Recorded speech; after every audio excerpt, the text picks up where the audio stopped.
Ayan mga katapang, magluluto kami ngayon ng isang plangganang itlog para pagsalo-saluhan namin dito sa mga trabante dito sa Rest House. Ayan, sinilman na yung paggawa ng bakod, sinilman na rin yung paggawa ng kusina natin. Tapos nilinisan na rin yung mga puno ng niyog para magmukatagang landscape. Ayan. Ano yung hawak mo?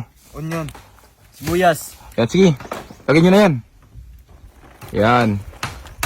Haluin mo, haluin mo, haluin mo. Haluin mo. Ayan, isang plangganang itlog.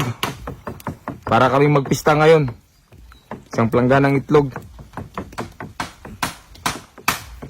Ayan o. Haluin mo maayos. Ayan, okay na yan. Bigat yan. Dandahan lang ha. Baka wala tayong makain. Ayan o. Isang plangganang itlog. Tas ka dong. Ayan, dandahan lang. Sige, buhos mo na. Dandahan lang.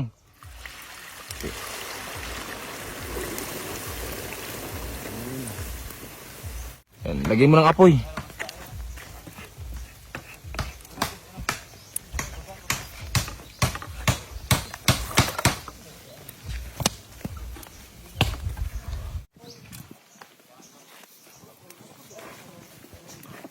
Ayan. Ito yung tanghalian namin ngayon mga katapang. Pagsalo-saluhan namin. Bakod yung inuna namin ngayon. Pagkatapos dyan naman yung yung papagawa natin na bahay. Lagyan mo ng apoy. Baka maging sinabaw yung itlog natin. Magaling magluto yan si katatang ng itlog. Bali ano nga pala ito ka 35 ka tray na itlog. Yan, sobrang dami niya no. Yung mga nagtatrabaho lang dito, yung mga tropa lang, ayan no, pinagtutulong-tulungan.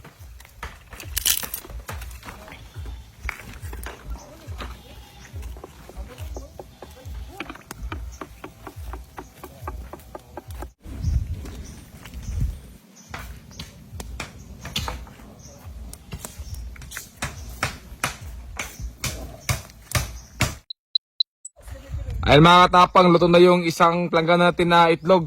Iba din yung style ni Kinatan sa pagluto. Tinakpan niya ng dahon para magbuo yung pagkaluto ng itlog. Yan. Oh, dito. Yan, isang plangganang itlog. Yan, tawagin mo na yung mga kasama natin.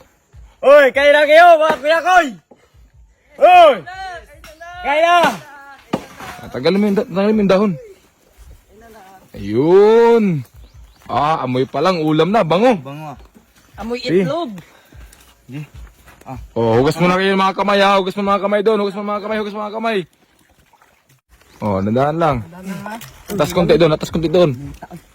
Okay. Dire tuyok dire doon. Okay, dandahan lang, okay. Okay. Okay.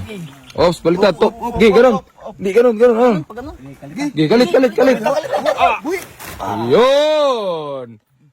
Oh. Yan, isang plangganang itlog. Buo talaga, no? Ayan na. Ayan, no, laki niya, no? Amoy pa lang, ulam na. Para pizza. Pizza. Maubos kaya rin to? Palagay ko hindi. Subukan. Subukan natin. Gutom na ba kayo? Subukan natin. Gutom na si Dunga. Gutom na si Master Dunga. Grabe. Tigis ang giwa. Hindi maubos to. Grabe. Ang galing ni Kinatan magluto. Palakpakan nyo naman. Ang galing magluto ng ito ni Kinatan. Isang planggana, partida yan ha. Oh. Grabe oh. Try mo tayo. Try mo na.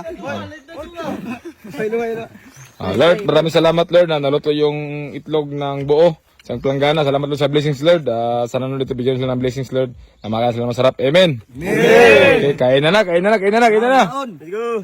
Drop niyo. Ayan, tikman natin ang luto ni Kinatan na isang plangganang itlog. Ni Tatang. Hop. Sakto lang yung asin, no? Itlog na itlog. Itlog nga. May suka. Sausaw natin sa suka. Sarap. Suka suka. Oh. Suka daw. Sarap. Laki. Sausaw natin. Grabe. Sarap nito mga idol, oh. Aba? Grabe, ang laki ng itlog, oh. Akin na to para, akin na to. Grabe. Sa buong buhay ko ngayon na nakita ko ito kalaking slice na itlog. Parang itlog ng dinosaur ha. Yung isang hiwa, 5 katao. Pero tigisa kami niyan. O, 10 hiwa yan kasi 10 kami. Grabe di maubos to. Parang pista. Itlog na walang kamatayan. Grabe mga idol.